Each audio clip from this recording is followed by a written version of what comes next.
여러분 안녕하십니까? KNN 뉴스아이 시작합니다. 뒤에 보시는 영상은 2017년 포항 지진 당시의 모습입니다. 부산 경남에도 흔들림이 계속되면서 이제 더 이상 지진 안전지대가 아님이 확인됐는데요. 요즘 SNS에서 7월 일본 난카이 대지진 발생설이 회자되고 있습니다. 네, 일본과 가까운 부산 경남은 예민하게 반응하고 있다는데요. 오늘 첫 소식은 이민재 기자가 보도합니다. 요즘 만화책 한 권이 화제입니다. 한 일본 작가가 쓴 이 책은 지난 2011년 동일본 대지진을 정확히 예언했다고 알려지면서 입소문을 탔습니다. 그랬다가 다시 주목받게 된 이유는 올해 7월 난카이 해구에서 대지진이 난다는 내용을 추가한 증보판을 내면서부터입니다. 실제 최근 열흘 동안 일본 도카라 열도의 소규모 지진이 650차례 정도 발생하면서 불안감을 키우고 있습니다. 最初突き上げて、そして横揺れがもう今までにない揺れでしたから、もうびっくりすることだけでした。 그러나 7월 난카이 대지진설이 과학적으로 증명된 것은 아닙니다. 상당히 어렵다고 보고 만약 일어난다면 그 제 끝에 있는 Z나 E가 깨져서 한 8 내외의 거는 일어날 가능성은 충분히 있다 이렇게 보고 있습니다. 발생 자체는 일어날 가능성이 꽤 있지만 적어도 7월 발생 가능성은 낮다고 보고 있는 겁니다. 그러나 일본과 가까운 부산 경남에는 적지 않은 영향을 미치고 있습니다. 지진이 부산 경남에 미칠 영향을 묻는 질문들이 늘어나는가 하면 일본 여행을 가는 수요가 줄어들고 있습니다. 예약하신 분들은 취소를 하신 분들도 많고, 그리고 그때 지나서 다시 예약하겠다, 뭐 그런 분들도 계시고, 일본 여행을 미루는 분들이 조금 계세요. 2011년 동일본 지진은 물론 지난 2017년 포항 지진으로 부산 경남도 결코 지진 안전지대가 아님을 확인했습니다. 따라서 난카이 대지진 소문과 관련한 불안감이 완전히 해소되기까지는 상당한 시간이 걸릴 것으로 보입니다. 일본과 지리적으로 가까운 부산과 경남에는 여파가 있을 수 있는 만큼 나름의 대비가 필요해 보입니다. KNN 이민재입니다. 요즘 남해안에서는 은빛 멸치잡이가 한창입니다. 우리나라 멸치의 60%를 공급하는 황금 어장인 만큼 올해 어획량에도 기대가 큰데요. 수온이 올라가면서 갈수록 어려움은 더하지만 이제 막 시작된 멸치잡이 현장은 희망으로 가득 차 있습니다. 안영기 기자가 조업 현장을 다녀왔습니다. 통영 추도 인근 해상, 석 달 동안의 금어기를 마친 멸치잡이 선단이 오랜만에 다시 조업에 나섰습니다. 1km가 넘는 그물을 힘차게 끌던 본선 두 척이 점차 간격을 좁혀갑니다. 그물이 서서히 올라오면서 그 사이에 갇힌 멸치대의 은빛 비늘이 눈부시게 수면 위로 드러납니다.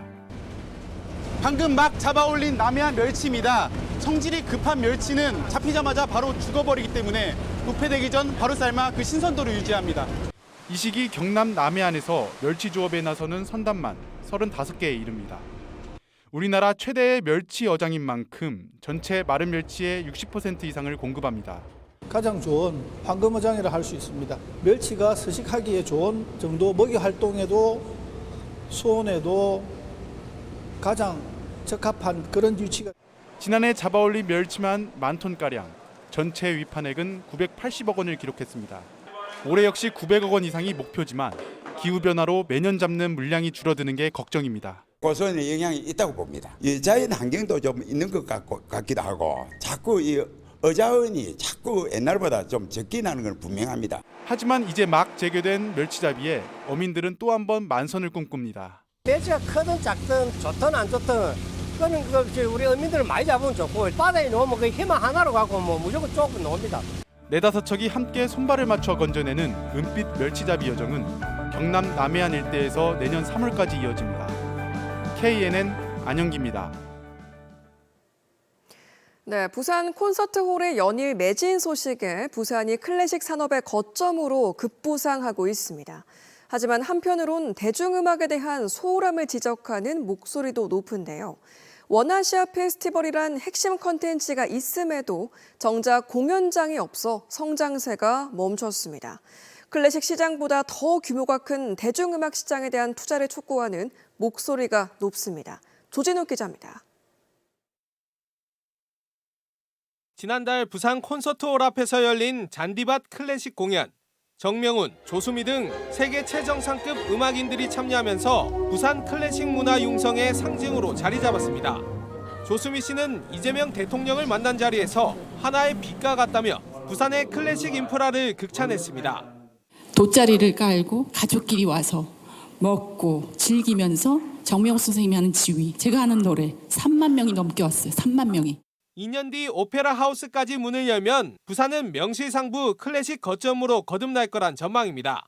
반면 K-팝을 비롯한 대중음악에 대한 투자는 뒷전으로 밀렸습니다. 북한 랜드마크 부지에 넣겠다던 공연장은 기약없고 아시아드 주경기장은 전국체전과 야구장 재건축 등으로 당분간 공연 유치가 힘듭니다. 전국체전에 밀린 원아시아 페스티벌이 백스코로 장소를 대체했지만 전문 공연장이 아니어서 흥행 실패로 이어졌습니다. 부산이 이제 전문 공연장은 없는데 아무래도 백스코에서 공연을 하다 보니까 좀 이제 관객들의 그 집중도나 호응이 조금 부족할 수 있었다. 해외의 많은 뮤지션과 공연팀들이 부산 공연을 접촉하다가 포기한 사례들도 적지 않다는 말도 들립니다.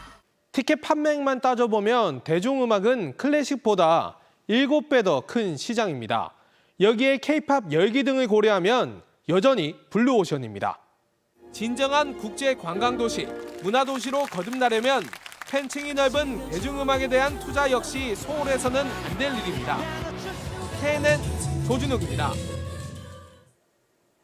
네, 금융권 역대 최고액을 횡령한 경남은행 직원에게 징역 35년형이 확정됐습니다. 고객 돈으로 초호화 생활을 누리다 결국엔 철창 신세를 지게 됐는데요. 주우진 기자가 사건을 추적해봤습니다.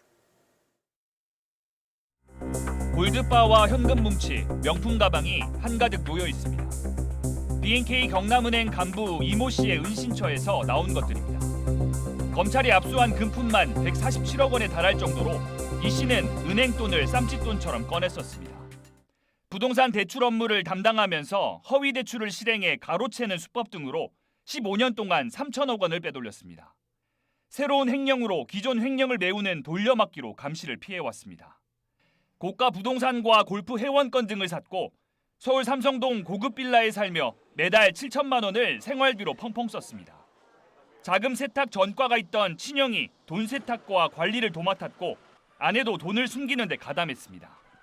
이 씨의 범행은 은행 자체 감사 시기에 다른 사건으로 정보 조회를 요청한 검찰의 내사가 겹치면서 탄로났습니다. 이 씨는 물론 가족들까지 구속됐는데 대법원은 지난주 이 씨에 대해 징역 35년형을 확정했습니다. 그 사이 B&K 경남은행은 금융위원회의 중징계를 받았고 행장까지 교체됐는데 우리나라 금융 역사상 최대의 횡령 사고라는 오명을 남겼습니다. KNN 주우진입니다. 다음 소식입니다. 민선 8기 지방정부가 출범한 지 어느덧 3년이 됐습니다. 그간 부산시정과 경남도정 성과에 대한 평가가 엇갈리는 가운데 정권 교체로 인해 내년 선거에선 한층 더 치열한 경쟁이 예상됩니다. 이 소식은 김건영 기자가 보도합니다. 축구장 6개 크기의 롯데쇼핑 자동화 물류센터입니다. 다음 달 준공 이후 본격 가동에 들어가면 2천여 명이 새로 고용됩니다.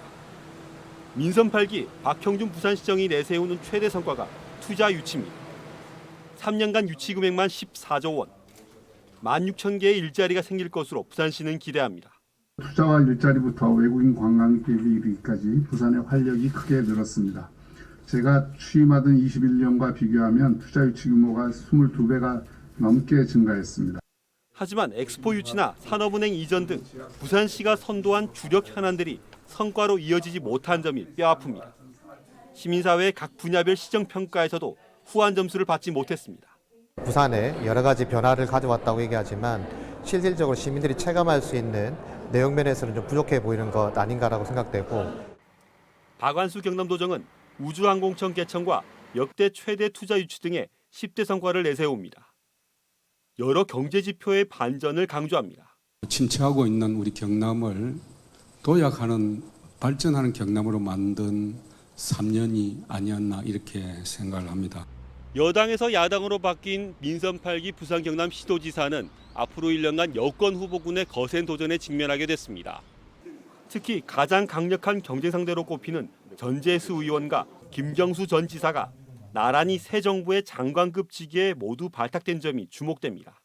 여기에다 부산에선 최인호 박재호 전 의원, 이재성 시당위원장 등도 출마 의지를 불태운 반면 경남은 정점식 윤한홍 등 야권 내부의 예선 다툼이 1차 관심사입니다.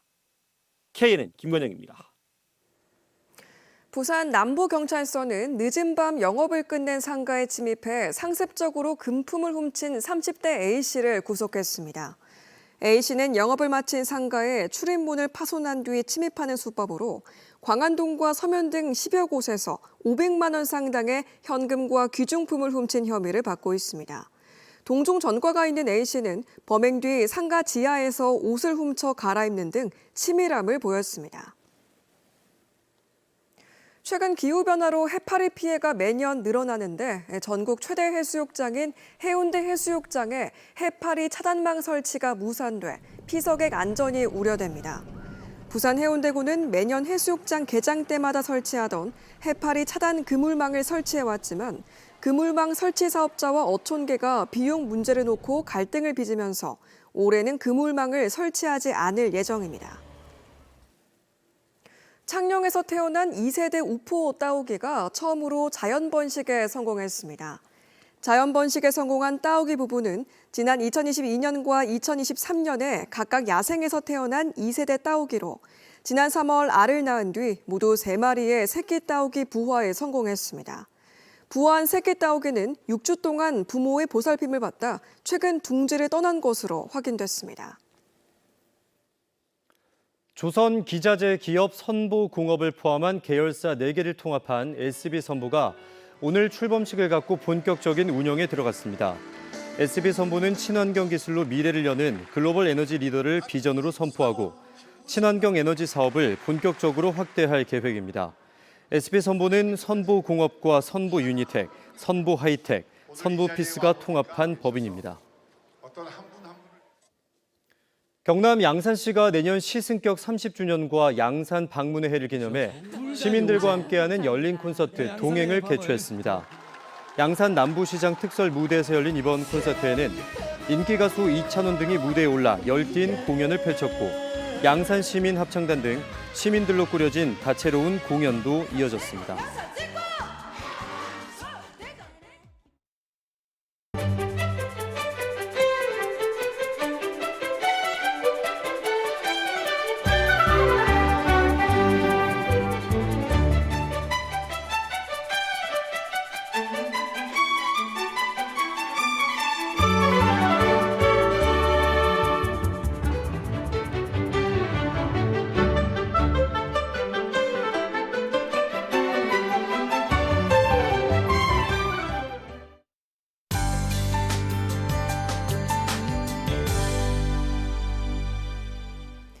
네, 내일도 이른 무더위와 열대야가 이어지겠습니다. 한낮 기온은 오늘과 같거나 조금 더 오르겠는데요. 당분간 해안과 바다 안개에 유의하시기 바랍니다. 내일 부산권과 남부 경남 하늘은 쨍쨍하겠습니다. 나머지 지역은 구름 많이 끼겠는데요. 강수 확률은 0에서 20%로 매우 낮겠습니다. 내일 대부분 지역 최저기온 24도 안팎에서 출발을 하겠습니다. 오늘보다 1에서 2도 정도 올라서 기온의 변동폭은 크지는 않겠습니다. 다음은 최고기온입니다. 대부분 오늘과 같거나 2도 정도 오르겠는데요. 다만 지역별로는 차이가 좀 크겠습니다. 부산과 통영 등 31도 보이겠고 창녕과 합천 등은 36도까지 치솟겠습니다. 다음 주 중반까지 별다른 비 소식은 없겠습니다. 오는 토요일까지 기온이 계속 올라서 더위 대비를 단단히 하셔야겠는데요. 하늘 표정도 맑아서 체감 온도도 더 덥겠습니다.